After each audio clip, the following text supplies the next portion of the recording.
Assalamualaikum warahmatullahi wabarakatuh, sahabat YouTube, sahabat Matahari dari Barat. Apa kabar kalian semua? Mudah-mudahan senantiasa sehat selalu, bahagia dengan keluarga, dan banyak rezeki. Amin. Kali ini saya akan berbagi cerita bagaimana pengalaman saya mewujudkan impian ingin bekerja di kapal pesiar dan berkeliling dunia.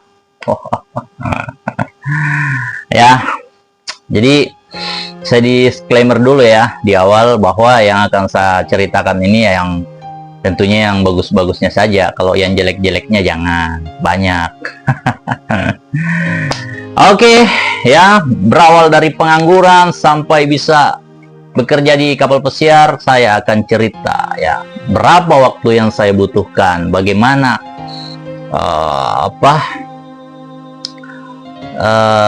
kisah-kisah sedihnya, perjuangannya, ya.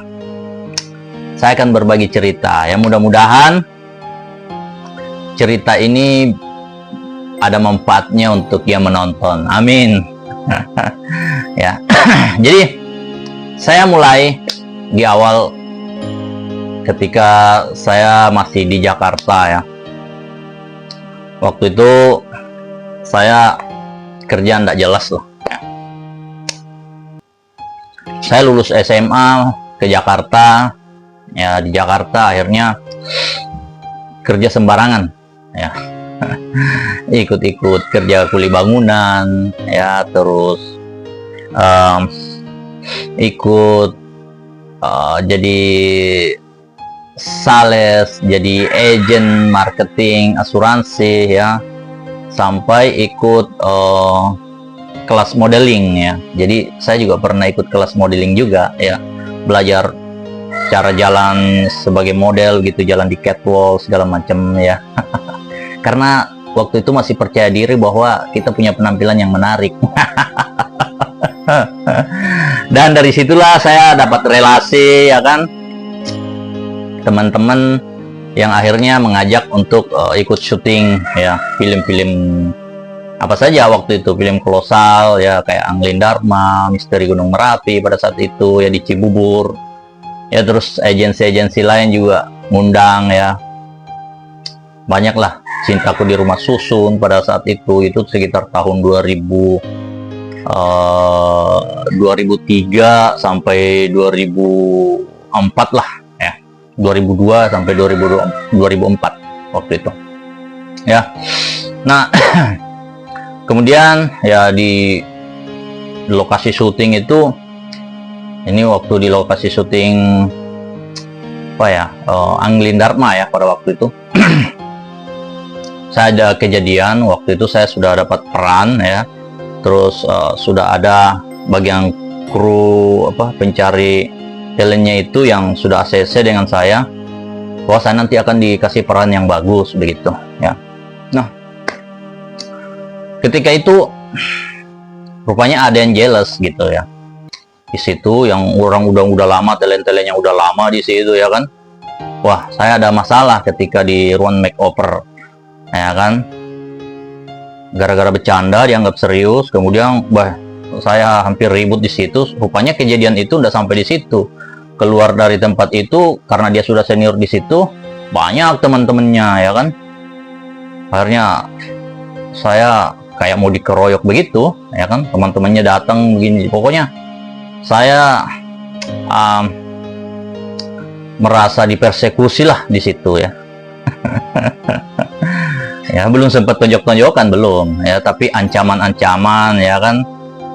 Ya pokoknya seperti bola salju lah ya kan. Semakin lama tetapan tidak senang apa begitu, wah saya merasa tidak safe gitu, saya merasa tidak nyaman, aman di situ. Ya udah, akhirnya saya mengalah, saya tinggalkan. Nah, disitulah saya tahu kenapa artis-artis itu kalau ke lokasi syuting pada bawa bodyguard begitu ya, bahwa ternyata di tempat syuting itu juga kehidupannya keras ya. Ya, memang keras kehidupannya. Nah, akhirnya saya carilah kerja yang lain ya kan, mulai untuk kerja kantoran lah ya kan ya. Akhirnya saya diterima jadi tenaga marketing lah di salah satu bank swasta begitu. Ya, jadi disitulah saya belajar marketing, ya, belajar ilmu psikologi segala macam, ya, cara untuk mempengaruhi orang, mengenal karakter psikologis orang, ya kan. Disitulah saya belajar, ya. Tapi lama bekerja masih kurang puas gitu loh, ya kan, masih kurang puas. Kayaknya aduh, ini gaji cuma segini, ya kan, belum habis bulan sudah habis duitnya.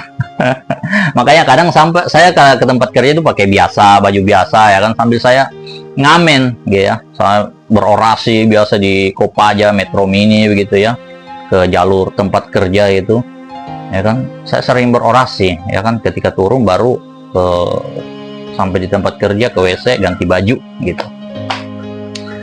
Ya, lumayan berorasi, selain gratis, ya kan, nggak bayar, dapat duit juga, ya kan.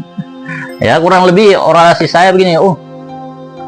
Indonesia, katanya Indonesia negeri yang kaya raya, katanya Indonesia negeri yang subur, ya kan, ditanam apa saja bisa tumbuh, ya. Tapi sayang, ya, kenapa rakyatnya banyak yang miskin, banyak yang pergi jadi pembantu di luar negeri. Di mana kekayaan negara itu? Siapa yang menikmati kekayaan negara itu, ya kan? Katanya Indonesia adalah negeri yang terkenal dengan adab dan sopan santunnya, ya kan? Tetapi apa yang terjadi? Korupsi, kolusi, nepotisme menghiasi negeri ini, ya. Sudah banyak pemuka-pemuka agama yang senantiasa mewakili kita berdoa kepada Sang Pencipta agar dijauhkan dari bencana dan malapetaka. Tapi apa yang terjadi? Kelaparan, bencana alam, gunung meletus, kebakaran, dan lain-lain sebagainya senantiasa melanda negeri ini. Apa yang terjadi, bapak-bapak dan ibu semuanya? Saya tidak tahu. Saya hanya bisa berdoa kepada Allah Subhanahu wa Ta'ala.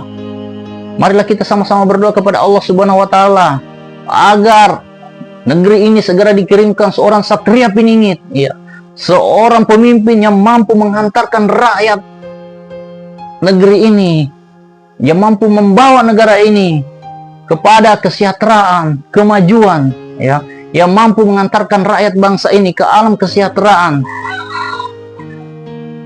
ya, supaya penderitaan rakyat bangsa ini segera bisa terhapuskan. Ya, kurang lebih seperti itu. Saya sudah samar-samar juga ingatnya, ya, tapi ini kan spontanitas saja. Waktu itu terkonsep dengan baik sehingga tata bahasanya juga bagus, menarik gitu ya, sehingga ya banyak yang ngasih duit pada saat itu. Kadang juga saya bawa gitar gitu. Kalau misalnya saya bawa gitar tuh yang saya paling ingat itu lagunya ini yang sering saya bawakan tuh, lagunya Ariel, Peter Pan waktu. Saatnya ku berkata, deng deng deng deng, sambil bawa gitar, ya kan, untuk yang terakhir kalinya. Oh, sudahlah, lepaskan semua. Ku yakin inilah waktunya. Mungkin saja kau bukan yang dulu lagi. Ding ding ding ding ding. Mungkin saja rasa itu telah pergi.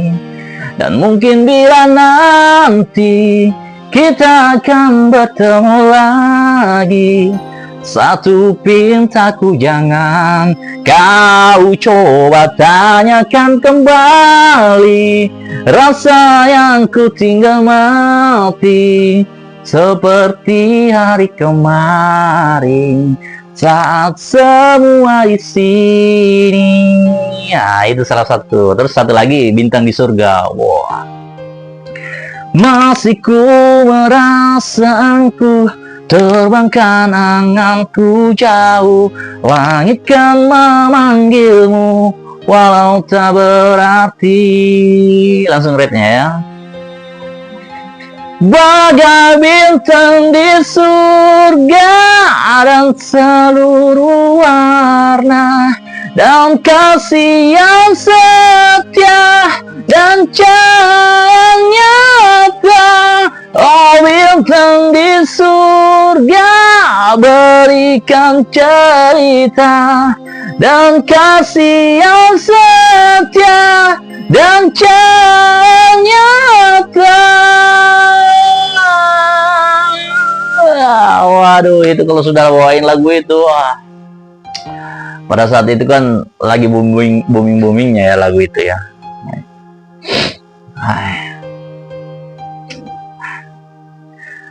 Jadi nostalgia ya. Teringat masa lalu. Nah, oke, jadi rutinitas yang membosankan itu saya jalani. Akhirnya saya berpikir, wah, ini kalau saya begini terus, bagaimana saya bisa membahagiakan kedua orang tua saya ya? Lagi pas-pasan, belum habis bulan sudah habis ya. Ya kalau misalnya untuk makan minum saja sih enggak khawatir lah ya kalau untuk di Jakarta, karena kita sudah tahu selahnya ya. Tapi untuk my future ya, masa depan, waduh kayaknya suram ini. Jadi akhirnya saya belajar, oh bagaimana sih orang di Jakarta ini bisa hidup lebih baik begitu ya. Nah begitu saya berpikir ya. Nah akhirnya mulailah saya ikut-ikut acara motivator ya. Kebetulan teman ada yang nawarin, mau ikut acara motivator nggak? Apaan tuh? Ya ikut aja. Oh rupanya ada acaranya Tunda Semua Ringin ya. Itu acara motivator itu bagaimana mencari solusi permasalahan dalam hidup begitu ya. Dan nanti wawasan kita akan terbuka di situ. Akhirnya saya ikutlah. Oh, saya menyimak dengan baik. Oh, iya. Disitulah pikiran saya mulai terbuka tentang perputaran uang, ya, tentang ekonomi, tentang perputaran uang. Ya. Di saat Tunda Semua Ringin menjelaskan bahwa kekayaan di dunia ini nilainya tetap. Ya. Jadi perpindahan dari satu negara ke negara yang lain, itulah yang mengakibatkan ada negara miskin, ada negara kaya, seperti itu. Rupanya itu pun berlaku pada personal kita, ya. Jadi kalau uang kita pindah ke orang lain, ya udah kita akan berkurang dan orang lain akan bertambah kekayaannya. Nah, seperti itu, sehingga berbagai macam cara ya dilakukan orang untuk mengumpulkan uang sebanyak-banyaknya ya. Cara yang benar ya dengan bisnis, dagang ya kan. Cara yang tidak benar nipu, nyolong, maling ya kan, rampok. Negara-negara dunia pun seperti itu ya. Ada negara-negara yang maling, negara rampok juga ya, mendapatkan devisa sebesar-besarnya ya. Dan juga negara yang ngirim warga negaranya jadi pembantu ke luar negeri, supaya pembantu itu selain bisa menghidupi keluarganya ya bawa pulang juga uang untuk kekayaan negaranya. Cuma kalau presiden negara kayak gitu mukanya gimana ya? Waduh. Negara kaya tapi rakyatnya pergi jadi pembantu di luar negeri. Miris ya. Miris ya. Nggak ada kebanggaan. Bagaimana mau tegak kepalanya begini? Woi, rakyatmu jadi pembantu negaraku, ya kan, kau nggak usah sombong-sombong. Misalnya negara raja atau presiden negara lain bicara begitu kan, aduh, malu ya. Ya tapi memang harus butuh presiden yang tebal muka lah, ya, supaya nggak malu. Oke, lanjut. Nah akhirnya setelah itu wawasan saya mulai terbuka. Saya mulai berpikir bahwa saya harus punya pekerjaan yang punya penghasilan yang besar. Akhirnya mulailah saya tuh ke internet, ke warnet ya, browsing-browsing pekerjaan yang penghasilannya di atas 10 juta ya, sampai 20 juta ke atas ya.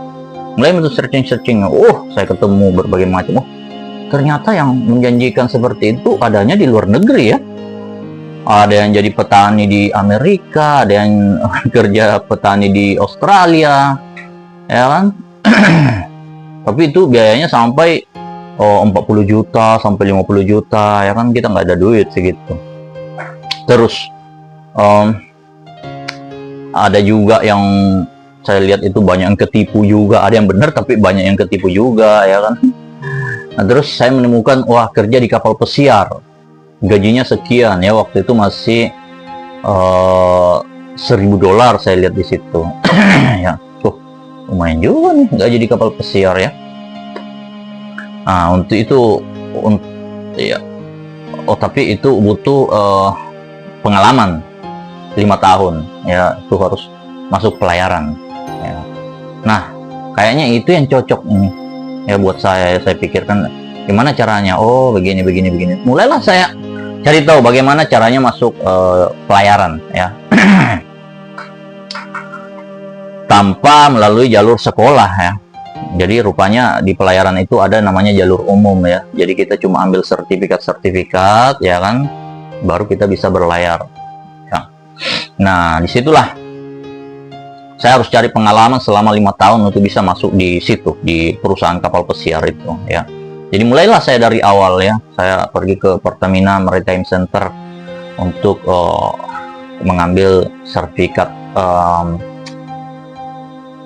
apa namanya itu, sertifikat Basic Safety Training, ya, BST namanya, BST, Basic Safety Training. Setelah itu baru bisa bikin buku pelaut. Nah, setelah buku pelaut jadi, baru, ya, saya coba melamar kerja, ya, masukin kerjaan perusahaan-perusahaan di Jakarta, ya kan, sampai saya ke kapal-kapal apa namanya, ke muara apa tuh namanya itu, Muara Baru, gitu kan, di sana banyak kapal-kapal ikan. Saya harus masukin lamaran-lamaran situ. Susah, ya, susah karena kita belum punya pengalaman. Tapi akhirnya ada kawan yang ngajak ke Tanjung Priuk. Pada saat itu ada ruko itu di situ. Nah, situlah saya masukin, ya, diterima sebagai untuk bekerja di kapal ikan. Jadi gajinya kecil waktu itu, 1.500.000, tapi double katanya nanti, ada lagi penghasilannya di kapal tuh lain lagi katanya begitu. Ya oke, saya terima aja karena, ya, jelas sekarang saya mau cari pengalaman dulu nih, ya kan, bukan cari gaji dulu, pengalaman dulu, ya. Akhirnya berangkatlah saya ke Natuna, ya kan. Nah, terus di sana itu tidak lama menunggu, sekitar 2 minggu datanglah itu kapal Thailand, ya. Akhirnya kita naik, terus ada kru yang turun gantian, ya kan. Kita 2 orang Indonesia. Nah, 3 orang Indonesia, ya. Jadi satu teman saya itu dari Jawa Tengah, dari Brebes, ya. Namanya siapa ya, namanya Yono namanya. Terus ada lagi Iqbal namanya dari Majalengka, ya.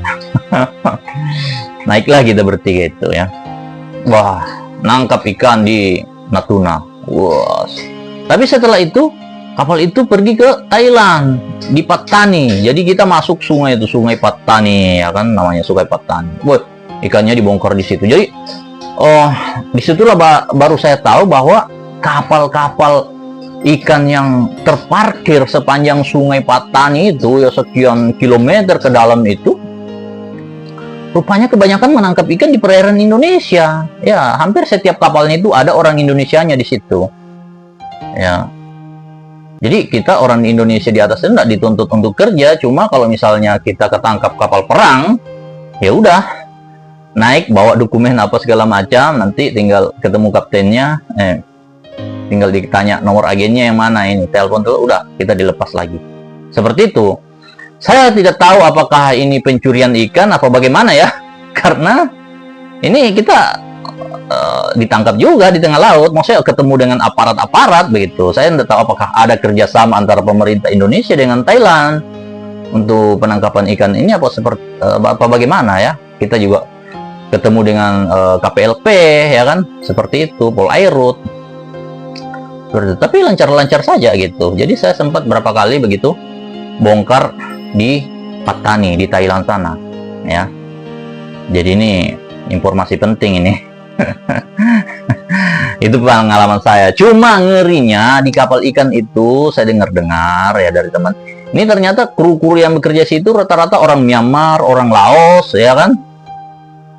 Nah, mereka itu adalah orang-orang yang katanya, ya, tahanan di Thailand, cuma dilempar jadi nelayan. Makanya, waduh, sering sekali tuh rusuh, baku hajar, baku hantam sesama mereka, ya. Tapi mereka segan sama orang kita, orang Indonesia, ya, karena menangkapnya di Natuna. Karena memang kalau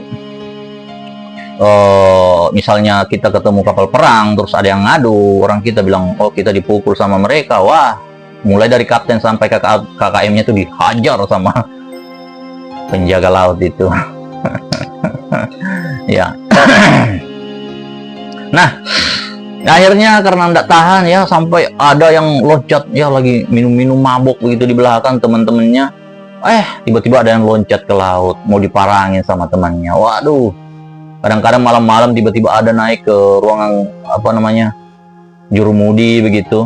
Ya kita kan dijaga di sana ya, jadi kita tidurnya di ruang jurumudi.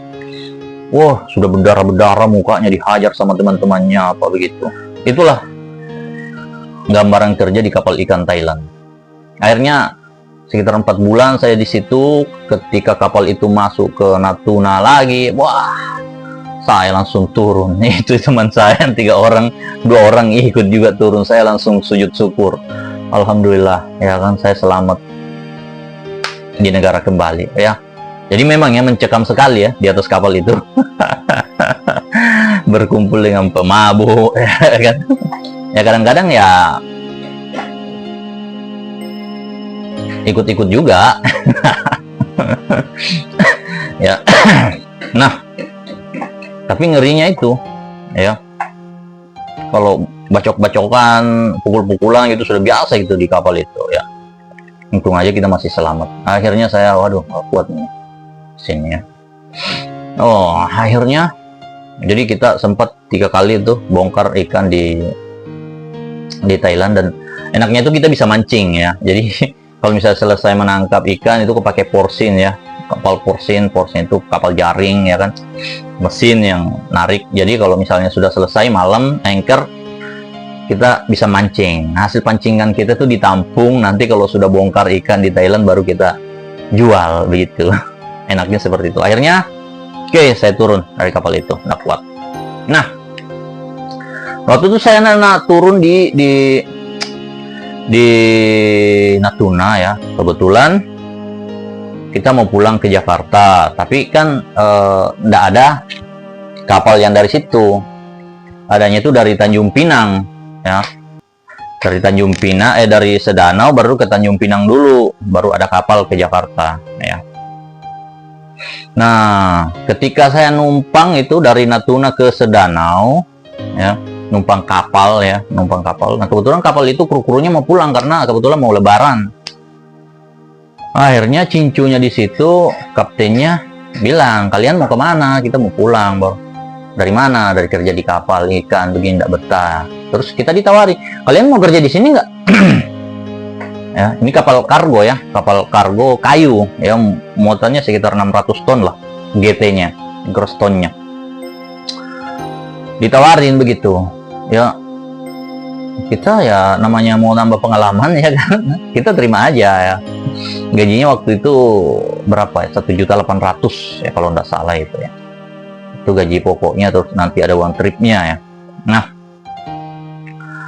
akhirnya kita kerjalah di situ ya, saya kerja di situ. Nah, disitulah saya bisa mengenal pulau-pulau terluar di Indonesia ya, bagian ke sana, bagian ke baratnya ya, di ujung-ujung Sumatera ke sana. Jadi kapal itu kebetulan dapat kontrak untuk menyalurkan beras bantuan ya, beras bulog ya. Jadi masuk ke pulau-pulau terpencil di luar sana ya. Jadi masuk daerah Dabo ya kan, terus ya itu muter-muter lah, Sedanau, Natuna ya kan, kadang-kadang pergi ke Batam ya.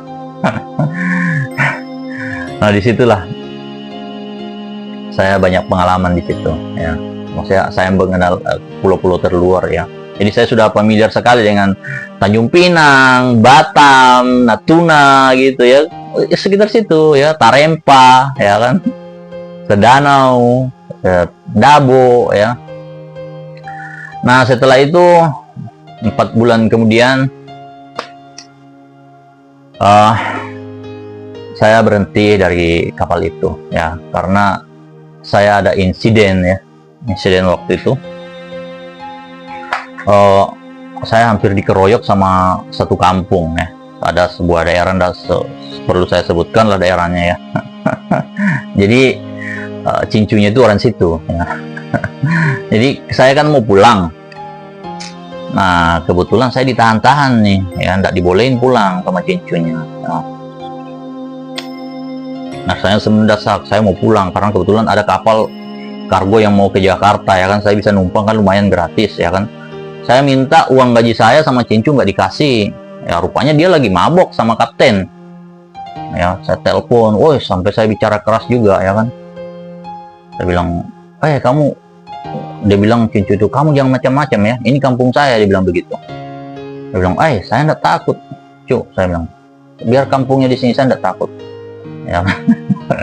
Ya mungkin karena faktor kelamaan di laut ya, hingga emosi juga udah nggak terkontrol ya kan.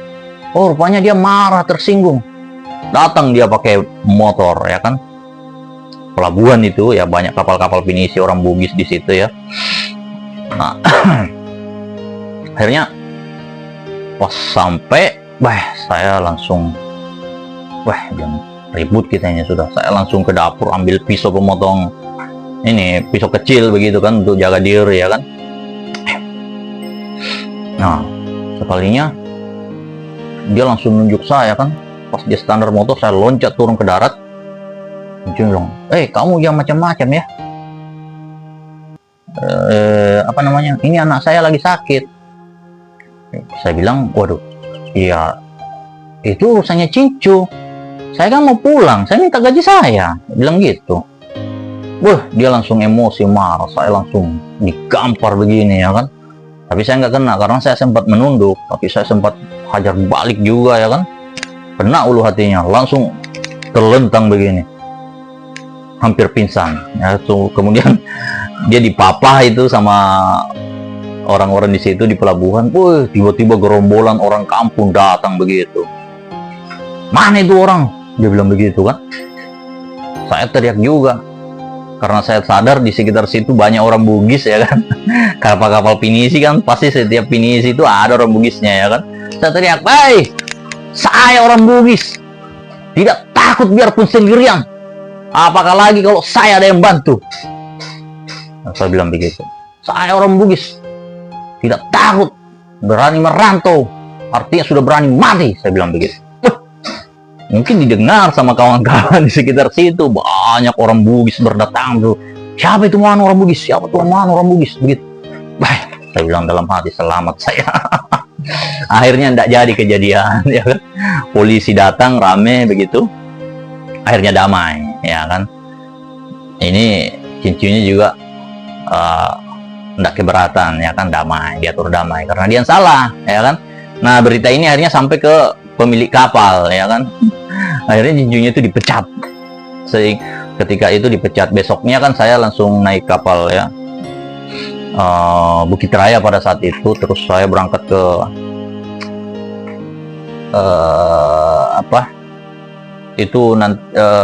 ke Tanjung Pinang, terus lewatin Bangka, terus ke Jakarta ya. Akhirnya di Jakarta saya upgradein sertifikat ya, saya masuk kembali ke sekolah ya, ambil ahli nautika dasar ya, ANTD pada saat itu sebutannya. Kemudian ijazah pelengkap lainnya. Nah setelah itu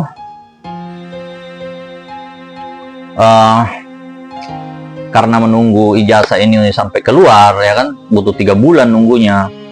Kebetulan teman saya sekolah itu ngajak saya ke kampungnya di Jambi ya, di Jambi ya. Akhirnya saya ikutlah ke Jambi ya, sambil nunggu ijazah itu pulang. Saya punya pengalaman baru nih di Jambi ya kan. Kebetulan mamanya teman saya itu jualan jagung di pantai ya, di daerah Jambi itu, di sungai apa itu namanya itu, Sungai Panjang apa itu ya, lupa saya itu ya, Sungai Panjang kayaknya itu ya. Di daerah Jambi itu. Nah di situ jualan jagung ya maknya itu. Kemudian saya bantu-bantu kalau sore ya, bantu jualan jagung sampai malam di situ ya kan. Kalau misalnya sudah anaknya sudah datang jualan bakar-bakar jagung di situ, Saya ikut teman-teman di situ ngamen, ya kan, sepanjang sungai itu, ya kan. Sungai Batanghari, sorry namanya, Sungai Batanghari yang di Jambi itu, ya. Mungkin teman-teman saya masih ada di situ. Banyak ya, ada si John, ada yang saya ingat itu ya. Terus sama Wiwin, ya. Saya jadikan ibu angkat di situ. Nah, ketika 3 bulan berlalu, kebetulan di situ ada perusahaan takbut juga ya. Akhirnya saya ikut di perusahaan di situ. Perusahaan takbut itu saya melamar, jadi ada lowongan untuk jadi koki ya. Jadi ketika ininya sudah keluar, akhirnya saya masuk kerja, diterima. Mulailah ya saya kerja di perusahaan takbut itu ya. Kita muat batu bara dari Jambi bawa ke mana, ke Cirebon ya kan. Terus dari Cirebon ke Merak ya kan, terus dari Merak ke balik lagi ke Jambi begitu ya. Saya cuma ikut 1 trip aja itu, kemudian saya keluar dari perusahaan itu ya karena ada cocok dengan gajinya. Cuma sekitar berapa, 4 bulan saja, 4 bulan di situ ya. Terus saya nganggur lagi di Jakarta. Waktu itu saya turun coba-coba melamar ke perusahaan kapal pesiar ya. Melamar ke perusahaan kapal pesiar. Ternyata pengalamannya belum cukup ya. Pengalamannya belum cukup dan kemampuan bahasa Inggrisnya juga belum bagus ya, karena waktu saya datang melamar, interview pakai bahasa Inggris. Pakai bahasa Inggris. Nah, dari situlah saya mulai sadar bahwa saya harus punya kemampuan bahasa Inggris ya. Nah, akhirnya saya kembali ke melamar di kapal takbut dan kemudian diterima ya di kapal takbut ya. Kemudian kebetulan kapalnya di Jakarta waktu itu, mau berangkat ke Kalimantan ya. Jadi selama dalam perjalanan itu, saya belajar keras bahasa Inggris ya. Saya belajar keras bahasa Inggris ya. Jadi cara saya belajar itu dengarkan lagu-lagu bahasa Inggris ya, terus nonton film-film ya kan berbahasa Inggris ya. Terus saya tulis ya kan dialognya itu, saya translate. Jadi pronunciation-nya gitu kan jelas gitu. Terus cara bacanya juga jelas, tulisannya seperti ini, bacanya begini ya kan. Jadi filmnya saya putar berulang-ulang, terus dengerin lagu-lagu berbahasa Inggris ya kan. Nah, kan lagu-lagu bahasa Inggris itu ada yang temponya cepat, ada yang lambat ya. Kalau tempo cepat agak susah belajarnya ya. Jadi saya cari lagu-lagu yang temponya yang enak, yang lambat gitu ya, kayak lagu-lagunya Westlife. Mulai tuh saya hafalin lagu-lagunya Westlife gitu ya, gampang juga dihafalinnya ya kan. Baby, I know the story, I seen the picture, it's written all over your face. Tell me what the secret that you've been hiding. Close my face to the sea coming. Nah, itulah lagu-lagunya Westlife ya. Jadi kalau teman-teman yang mau pintar berbahasa Inggris ya, tanpa kursus, dengan metode saya pakai itu bisa lah ya, belajar dari nonton film, terus dengarkan lagu-lagu, hafalin, terus cari artinya. Seperti itu cara saya belajar bahasa Inggris ya. Ya sedikit demi sedikit ya. Waktu berlalu, hari berganti ya kan. Akhirnya sedikit-sedikit bisa. Nah, ketika saya nah ini nih pengalaman di kapal takbut kedua saya ini saya ceritakan ya. Jadi di sini juga saya ada insiden juga ya. Ketika itu waktu itu kita langsung dikontrak di Bengkulu ya, operasi untuk kapal loading batubara di Bengkulu ya. Ada perusahaan batubara di sana ya, sekitar 6 bulan. Di Bengkulu saya operasi sekitar 6 bulan gitu ya. Terus habis itu kita habis dari Bengkulu balik ke Jakarta, terus beberapa kali bawa barang bawa koral ya ke Kalimantan, terus muat batu bara dari Kalimantan bawa ke apa namanya,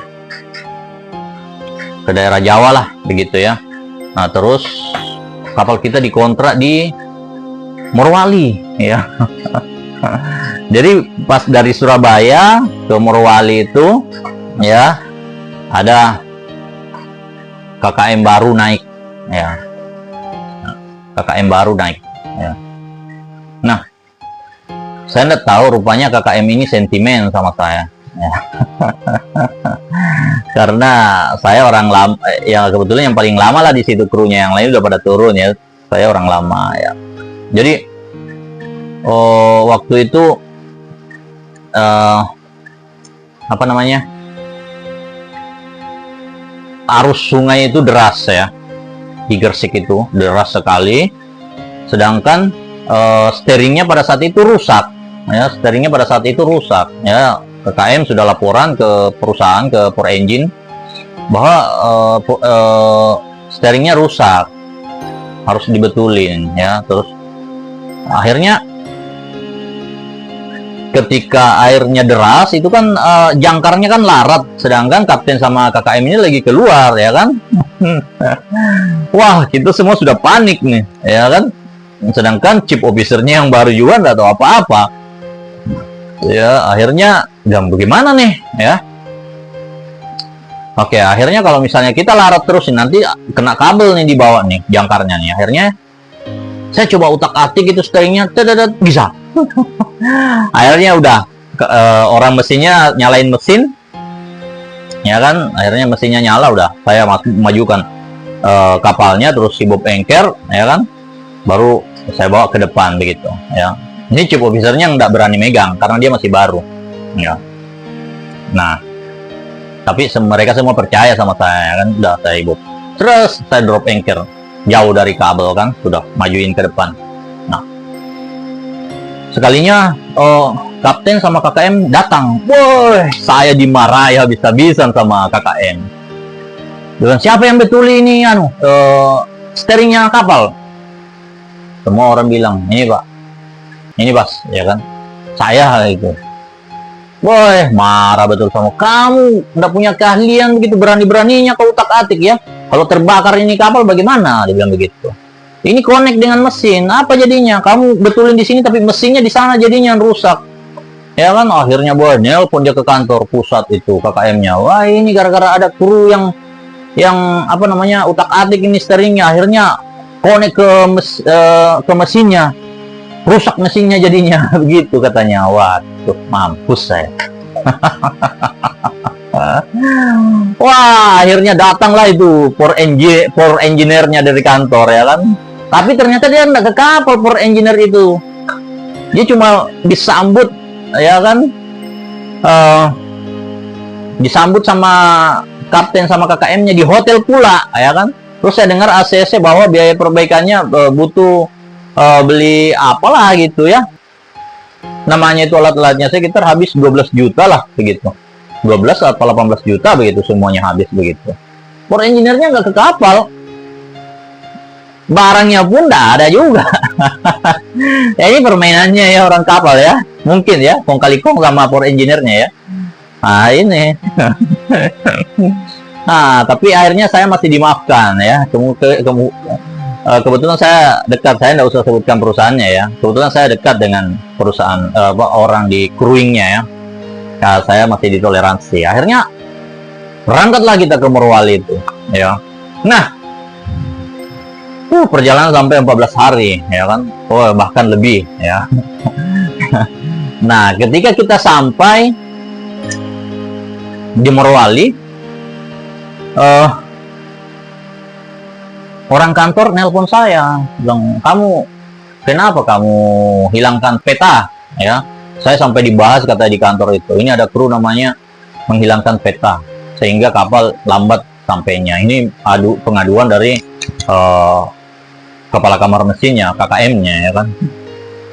Saya bilang lah sama dia, oh tidak mungkin lah, ngapain saya hilangkan peta, kan saya ada di kapal. Kalau kapal tidak nyampe-nyampe sampai kenapa kan saya juga yang mati. Emangnya seorang goblok, ya kan? Masuk di akalnya dia kan, orang kantor. Akhirnya, ya, orang kantor mengerti bahwa memang begitulah, biasa di kapal ada masalah apa segala macam, ya kan. Akhirnya karena saya difitnah seperti itu, kru-kru kapal semuanya, waduh, jadi benci sama saya. Kalau orang Sulawesi bilang, nah bombek kak semua orang mesin, orang dek, teman-teman. Ya, karena diprovokasi sama kapten sama KKM ini bahwa saya yang menghilangkan peta, makanya kita lambat nyampenya, padahal itu strategi supaya pemakaian bahan bakar gitu, laporannya bisa dimasukin banyak, supaya banyak yang bisa dibuang kan, seperti itu, banyak yang bisa dilego kan, permainannya begitu. Nah, akhirnya nggak lama kemudian ya, kapal apa namanya, kita mulailah operasi gitu, loading nikel ya di sana ya. Nah, akhirnya kapal sebelah itu lego duluan ya. Ya, ada katanya dapatlah komisi ya kan, dapat komisi dari pemakaian ya, istilahnya dapat komisi dari pemakaian 10 ton ya, komisinya itu nilainya 10 ton ya kan. Sedangkan kapal kita nggak dapat, padahal harusnya dapat. Ya sebenarnya dapat, cuman entah siapa yang bermain. Nah, pas ketahuan begitu, wah emosi semua kru di kapal ya kan. Wah, akhirnya ini setelah 3 hari setelah KKM pulang kampung baru ketahuan nih berita ini. Ya, wah mengamuk semua orang. Akhirnya tinggal kapten yang jadi sasaran amukan kru-kru di kapal itu. Ya, akhirnya karena kapten sedang keluar ya kan, kita di kapal berembuk ya kan. Bagaimana nih, kita ditipu nih sama orang dua nih ya kan, kapten sama KKM-nya. Oke, sepakat. Tadinya mereka benci sama saya, jadi berbalik gitu pandangannya sama saya. Oh, berarti ini Faisal, berarti sebut nama ini selama ini difitnah ini ya kan, sama KKM. Wah, akhirnya mereka semua benci sama KKM-nya itu. Berbalik ya. Akhirnya kita sepakat nanti ada yang, kalau misalnya kapten datang ada yang pegangin ya kan, terus nanti 2 orang yang pegangin, ada yang mukulin begitu. Kita sudah sepakat nih ya kan. Oke, sepakat. Baik, pokoknya kita sudah siap-siap semua ya kan. Nah, pas ketika kaptennya datang ya kan, itu kan jalan masuk ke tongkang kan, ada namanya landor ya. Landor itu untuk ya jembatan ke darat lah ya kan, itu ada lubang-lubangnya gitu kan, lubang-lubang. Pas kapten masuk pakai motor, jatuh, kakinya masuk ke lubang, patah, blek. Waduh, kita yang dari jauhan yang sudah siap-siap ini jadi, waduh, nggak enak, jadi kasihan. Akhirnya kita malah berlari ke sana semua, nolongin bawa ke kapal, kakinya sudah patah, bagaimana mau dipukulin ya. Ya anggap aja lah ini apa namanya, karma ya. Rupanya Allah itu masih menyayangi kita, jangan sampai tangan kita kotor oleh orang kotor begini ya kan, seperti itu. Nah, akhirnya ya sudah selesai. Akhirnya kita sepakat semua mau pulang ya, kru-kru itu mau pulang semua ya. Kita minta komisi, kan ada uang apa istilahnya itu, preminya lah ya. Kita datang ke perusahaan. Tadinya perusahaan tambang ini tidak mau ya, mata sipit ya. Itu nggak tahu HRD-nya apa-apanya, itu kita ketemu itu di kantor itu, mata sipit ya pokoknya ya. Bilang, waduh, kan 1.500.000 pada saat itu, kita 7 orang ya, preminya itu, bonusnya lah ya, selama kerja di situ. Per bulannya 1.500.000, nggak tahu berapa bulan itu ya. Nah, akhirnya saya bilang, bos, saya ini orang Sulawesi bos, ya kan, saya orang Mamuju, ya. Cuma KTP saya memang Jakarta, ya kan. Tapi saya orang di sini, Ji. Teman-temanku di sini banyak, aku bilang, Kak. Saudara sepupuku banyak yang tugas di sini, tentara, aku bilang begitu, ya kan. Bilang, coba lihat KTP-nya, kasih lihat KTP-nya ya kan. Iya, kan sebelumnya dibilang, wah kalau di sini itu sudah biasa itu ya, kayak orang hilang apa seperti itu ya. Jadi kita di shock terapi sepertinya begitu ya kan. Oh, lu nggak macam-macam, lu mau hilang lu di sini. Ibaratnya begitu ya. Daerah Morowali nih ya. Ya mungkin masih karena terkenal Poso itu kan daerah rusuh apa semua. Oh, rusuh-rusuh tapi tambang di sana menjamur gitu, tambang asing. Ya. Tambang nikel ya, menjamur di sana itu. Sepanjang sungai itu jadi, sepanjang lautnya itu jadi semua itu perusahaan asing itu. Rusuh-rusuh tapi ya habis kekayaan alamnya diangkut ya. Saya lihat di daerah-daerah yang kaya sumber daya alamnya begitu. Rusuh-rusuh tapi habis diangkut ya. Pasti pejabatnya kaya ya. Ya, seperti itu. Tadi saya bilang begitu. Dia ini saya akhirnya bilang oke. Nanti saya kirimkan ya uangnya. Kalian berangkat aja, nanti uangnya nanti saya kirimkan.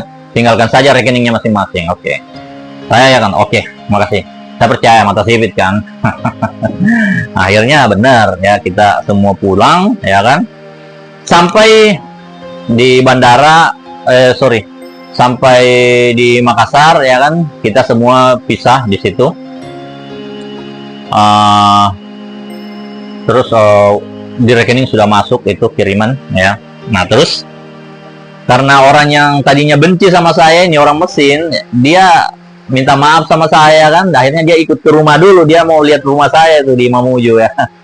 Ikutlah dia berapa 1 minggu ya di kampung saya itu. Terus dia pulang ke Jakarta, dia orang Medan ya kan. Nah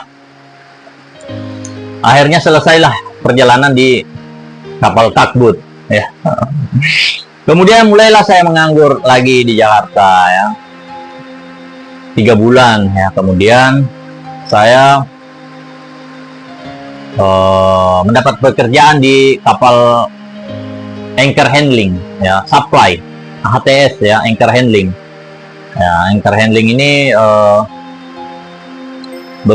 bekerja di laut ya, maksudnya pengeboran lepas pantai begitu. Ya, kita bawa kru yang muat untuk maintenance underwater begitu ya, begitu. Nah jadi di situ kan bosnya itu kan orang Prancis ya, orang Prancis ya. Jadi ada juga cerita lucu di situ ya. Ada namanya Bosun Ucup ya, Bosun Ucup. Dia ini orang lama di situ, tapi dia sudah jadi bosun. Nah, jadi lucunya kapal ini kan lagi maintenance ya di pelabuhan ya, di dock ya. Jadi kalau bos datang itu lucunya saya nggak boleh deket-deket di situ karena saya kan sedikit-sedikit bisa bahasa Inggris kan. Ketika bos datang itu udah, kalau saya lagi kerja dekat-dekat situ chipping langsung chippingnya diambil, ya kan, chippingnya diambil. Terus saya disuruh ke depan ambil cat apalah gitu ya. Nanti kita lanjutkan ya.